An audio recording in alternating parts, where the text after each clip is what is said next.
This is doctor विनय सूद। इस video में बात करूंगा कोविड-19 की इन्फेक्शन से ठीक होने के बाद हमें किन चीज़ों का ध्यान करना है। सबसे पहले मैंने पिछली वीडियो में बताया था कि जब कोविड-19 की इन्फेक्शन होती है तो बॉडी में बहुत इन्फ्लामेशन होती है।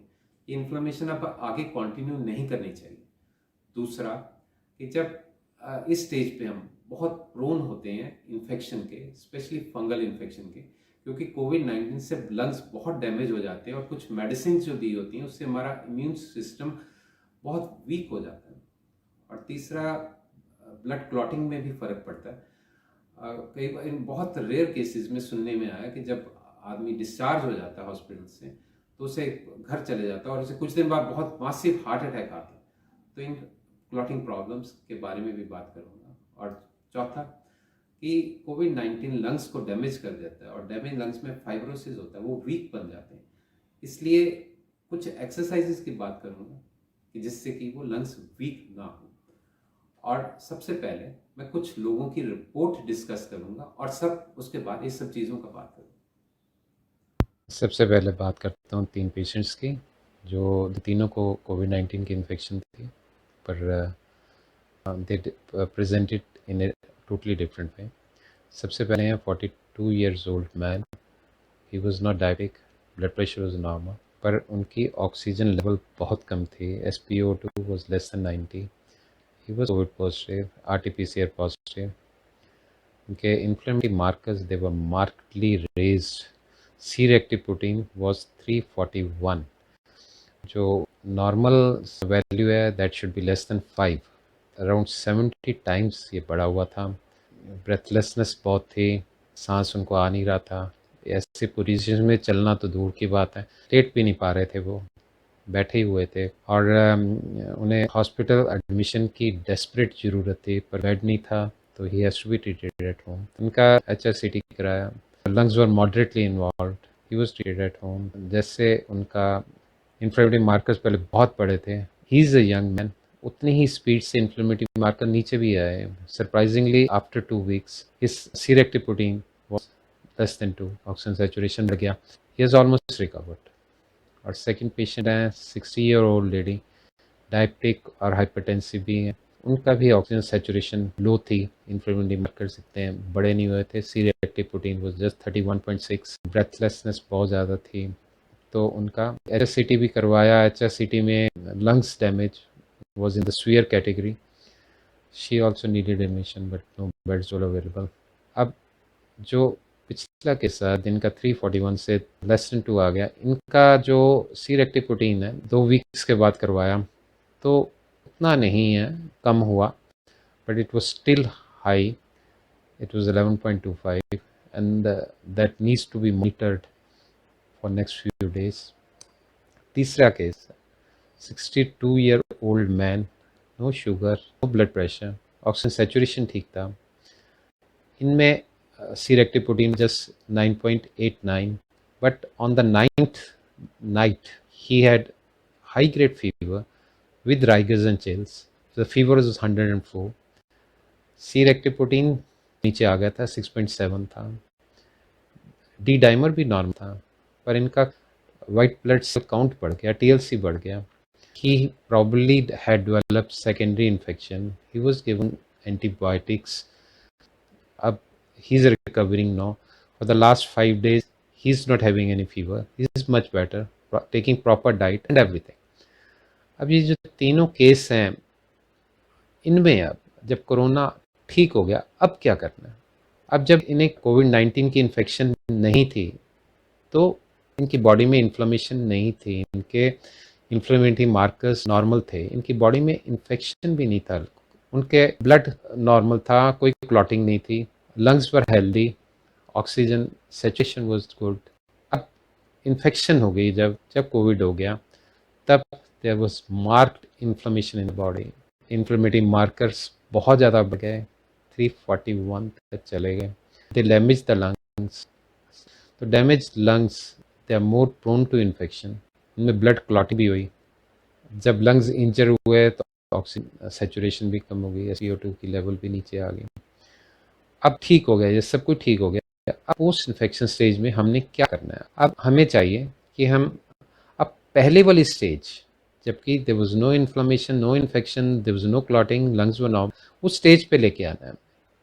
तो इस स्टेज पे अब सबसे पहले there should be no inflammation, the inflammatory markers like C reactive protein they should come down to normal. ये बहुत ज़रूरी है, क्योंकि अगर वो सी रेक्टिव प्रोटीन बढ़ा रहा, it will lead to chronic inflammation in body, जो कि लंग्स को भी डैमेज करेगा, लंग्स में फाइब्रोसिस करेगा, इवन लंग्स को ही नहीं, इवन और बॉडी पार्ट्स को भी करेगा, हमारे लिवर, किडनीज, पैनक्रियाज, इन सभी को डैमेज करेगा। तो इसके लिए मैं एक और रिपोर्ट आपके साथ डिस्कस करता हूँ। He had high grade fever, C reactive protein was 106, D dimer भी बढ़ा हुआ था 1.02, it was almost the double of the normal value. अब इनका मेरे को किसी और पेशेंट के कॉन्टेक्स्ट में फ़ोन आया, तो मैंने इनसे पूछा कि आप मेडिसिन ले रहे हैं, आपका क्या हाल है? तो उन्होंने कहा कि नहीं, मैं तो 4-5 दिन मेडिसिन ली और end of April I was perfectly alright, मेरे को कोई प्रॉब्लम नहीं थी। मैंने कहा आपने जो दोबारा टेस्ट कराए, तो उनकी रिपोर्ट्स कह रहे हैं कि दोबारा मैंने टेस्ट कराए ही नहीं, मैं बीमार ही नहीं था, मेरे को ज़रूरत नहीं थी। तो मैंने स्टिल आई इंसिस्ट कि आपका डी डाइनर बढ़ा हुआ था, तो एक बार दोबारा टेस्ट करा। जब उन्होंने दोबारा टेस्ट कराए तो डाइमर तो ऑलमोस्ट ठीक आ गया था, but his C reactive protein was still high 38.10, जो कि एक हाई वैल्यू है और बॉडी में इन्फ्लामेशन है, और ये इन्फ्लामेशन आपको नुकसान करेगी, आपके ऑर्गन्स को नुकसान करेगी, it has to come down. तो इसलिए मेक श्योर कि there is no inflammation in the body, inflammatory markers they have settle down, normal आ जाएं, ये बाद में भी देखना, इस स्टेज पे, पोस्ट कोविड स्टेज पे देखना बहुत ज़रूरी है। लंग्स डैमेज हुए थे, लंग्स में इन्फेक्शन नहीं होना चाहिए, तो ये पता लगेगा हमें फीवर और हमारा white blood cell count, TLC और फीवर। जैसे कि सेकंड पेशेंट जो मैंने दिखाया था, जिनका फीवर हो गया, ब्लड काउंट बढ़ गया, हमें पता लग गया, we treated him with antibody. पर अब कुछ लोग आईसीयू में जो एडमिटेड हैं, they are taking new drugs, उनमें वो इम्यून सिस्टम को इतना ज़्यादा वीक कर देते हैं कि उनमें ब्लड काउंट नहीं बढ़ता, उनमें उनमें फीवर भी नहीं आता। ये नई ड्रग्स के बारे में मैं बता देता हूँ, ये ड्रग्स ये हैं नई ड्रग्स। बेसिकली ये ड्रग्स हैं क्या, इसके लिए मैं अपने पिछली वीडियो की स्लाइड पे लेके जाता हूँ। फैट हमारी बॉडी में ये हार्मफुल केमिकल्स बनाता है, ये साइटोकाइंस बनाता है। अब ये उसमें से एक IL-6 है, ये जो ड्रग है ये IL-6 इनिबिटर है, और दूसरा ये दूसरा ट्यूमर नेक्रोटिक फैक्टर एंटेगोनिस्ट। ये जो ड्रग्स हैं ये इम्यून सिस्टम को बहुत ज़्यादा वीक कर देते हैं, वो बिल्कुल रिस्पॉन्ड नहीं करता। ऐसे कंडीशन में फीवर नहीं आता और ब्लड काउंट नहीं बढ़ता, तो उस कंडीशन में प्रोकैल्सिटोनिन की लेवल ब्लड में ये हमें बताती है कि सेकेंडरी इन्फेक्शन हुई है कि नहीं। तो इन केसेस में 15 दिन तक इन्फेक्शन होने के चांसेस होते हैं, तो इसकी लेवल मेंटेन है। अगर किसी को भी पोस्ट कोविड वो हेल्दी नहीं महसूस कर रहा, भूख नहीं लग रही, गिरा गिरा महसूस कर रहा है, बहुत ज़्यादा गिरा गिरा महसूस कर रहा है, तो उसकी प्रोकैल्सिटोनिन वैल्यू देखनी चाहिए कि कहीं उसको अंदर सेकेंडरी इन्फेक्शन तो नहीं हो रही। और एक आजकल ये बहुत चला हुआ है कि एक ब्लैक फंगस, म्यूकोरमाइकोसिस, ये बेसिकली कोरोना पेशेंट्स में and who are admitted in ICU and are oxygen support पे हैं, they have taken injectable steroids, और ये IL-6 inhibitor, TNF antagonist, they are prone to have this infection. अब इस infection के symptoms क्या हैं? बेसिकली ये साइनसिस में शुरू होती है और इन्फेक्शन चेस्ट में भी आती है। जो साइनस में होती है उसका नेजल ब्लॉकेज और कंजेशन हो जाती है, blackish and bloody nasal discharges there, facial pain, numbness and swelling of the faces, eyes में पेन, फेस साइनस से जब वो आइज में जाती है तो आइज में पेन आती है, blurring of the vision is there. Sinus से जब दांतों में जाती है तो थेक इज देयर, जॉ की इन्वॉल्वमेंट जब हो जाती है, दांतों में दर्द होती है। जब ब्रेन में जाती है तो सुयर हेडेक। चेस्ट में भी जब इन्फेक्शन ये कर देती है तो वो खांसी आती है, उसके साथ ब्लड भी आता है, चेस्ट पेन आती है, रेस्पिरेटरी सिम्टम्स दे वर्सन। आजकल ये दोबारा मैं जाता हूँ, ये बेसिकली जितने भी हैं जिनको नॉर्मल कोविड भी हुआ, वो भी अब फ़ोन करके कहते हैं कि मैं एंटी फंगल प्रिकॉशनरी ले लूँ। इसमें एक पैनिक हो गया बहुत ज़्यादा। आप हेल्दी हैं, आपको कुछ भी नहीं है, आपको कोई प्रॉब्लम नहीं है, और आप डायबिटिक नहीं हैं, आपके अगर हैं भी तो it's well with in controls, आप आईसीयू में ऑक्सीजन सपोर्ट पे भी नहीं थे, अपने घर पे ही हुआ, तो इसके चांसेस नहीं है, पैनिक मत करिए। Basically hospital admitted patients who are on oxygen support और जिन्होंने ये injectable steroids, IL-6 inhibitor, TNF antagonist लिए, इन्हीं को ही होती है। जिन्होंने प्रॉपर डॉक्टर के ऑब्जर्वेशन के अंडर स्टेरॉइड्स लिए हैं, that have been properly tapered down, the dose has been properly tapered down, तो उनके लिए ऐसा पैनिक की बात नहीं। बाकी जो मैंने सिम्टम्स बताए हैं, तो अगर ये उनमें कुछ होता भी है तो can always consult the doctor, पर पैनिक ना हो। और बिना बात के एंटी फंगल्स मत यूज़ कीजिए, डॉक्टर आपको सलाह दें तभी करें। पैनिक में नहीं कि चलो कोई नहीं, कुछ नहीं होगा, ले लेते हैं, नहीं, वो नहीं करें प्लीज।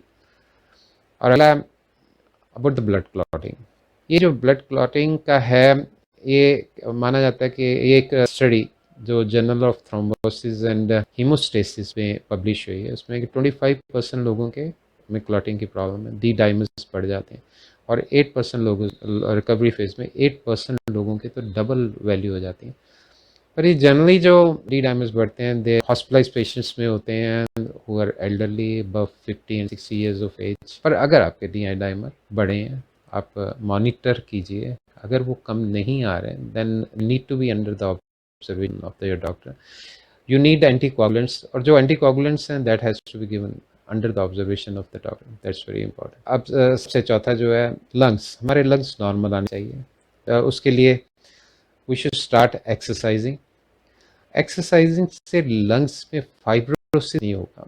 ये फाइब्रोसिस होता क्या है ये मैं आपको बता दूं। ये जब लंग्स ये डैमेज हो गए, ये नॉर्मल लंग्स हैं, जब कोविड-19 की इन्फेक्शन से ये डैमेज हो गए, देन इनमें ये थिकन्ड हो जाते हैं, स्कार टिश्यू बन जाता है, और इसमें फाइब्रोसिस हो जाता है। फाइब्रोसिस को मैं आपको थोड़ा बेटर तरीके से समझा देता हूँ। अगर ये आपकी नॉर्मल स्किन है, अगर इसके ऊपर बॉइलिंग हॉट पानी गिर जाए बहुत, तो ये कुछ देर के बाद ये बहुत रेड हो जाएगी, इन्फ्लेम्ड हो जाएगी, और कुछ देर के बाद ये स्कार बन जाएगा, थिकन्ड हो जाएगी। ये सेम कंडीशन लंग्स में होती है, दे बिकम थिकन्ड, जिससे ऑक्सीजन कार्बन डाइऑक्साइड की ट्रांसफर बहुत मुश्किल हो जाती है। तो इसलिए फाइब्रोसिस लंग होगा वो एक्सरसाइज से कम होगा। वैसे 2 ड्रग्स FDA ने अप्रूव की है for treatment of pulmonary fibrosis. अगर किसी के लंग्स बहुत ज़्यादा डैमेज्ड हैं और ऑक्सीजन लेवल भी उनका विदाउट ऑक्सीजन सैचुरेशन कम हो रही है, तो then they need these 2 drugs. ये 2 ड्रग्स जो FDA ने अप्रूव किए हुए हैं। इसके बाद एक्सरसाइज बहुत इंपॉर्टेंट है। एक्सरसाइज हमें कैसे हेल्प करती है? एक्सरसाइज फाइब्रोसिस को प्रिवेंट करती है और help the lungs to regain normal elasticity and required. और secondly it improves the lungs function. तीसरा, इट रिड्यूसेस म्यूकस बिल्डअप, जिसमें रेशा नहीं जमा होता, सांस निकलता रहता है, और जब ये चेस्ट क्लियर रहती है, that lower the chances of developing lung infection. Best way है आप डीप ब्रीदिंग करें, अपना सांस जोर से छोड़ें, अपना लंग्स खाली करें। पर you can take the help of a spirometer. Single balled and 3 ball spirometers are available in the market. आप इससे भी एक्सरसाइज कर सकते हैं जिनके लंग्स ज़्यादा इन्वॉल्व हुए, ज़्यादा डैमेज हुए। और lastly, there is no need to repeat CT scan chest again, क्योंकि जो कोविड-19 की इन्फेक्शन में जो नमोनिया आया था, that are because of blood clots, और जो ब्लड क्लॉट्स हैं दे टेक लॉन्ग टाइम, 3 महीने से 6 महीने लगता है उनको क्लियर होने में। तो इसलिए HSCT चेस्ट कराने का बार बार कोई फ़ायदा नहीं है। इस वीडियो में इतना ही। Thank you.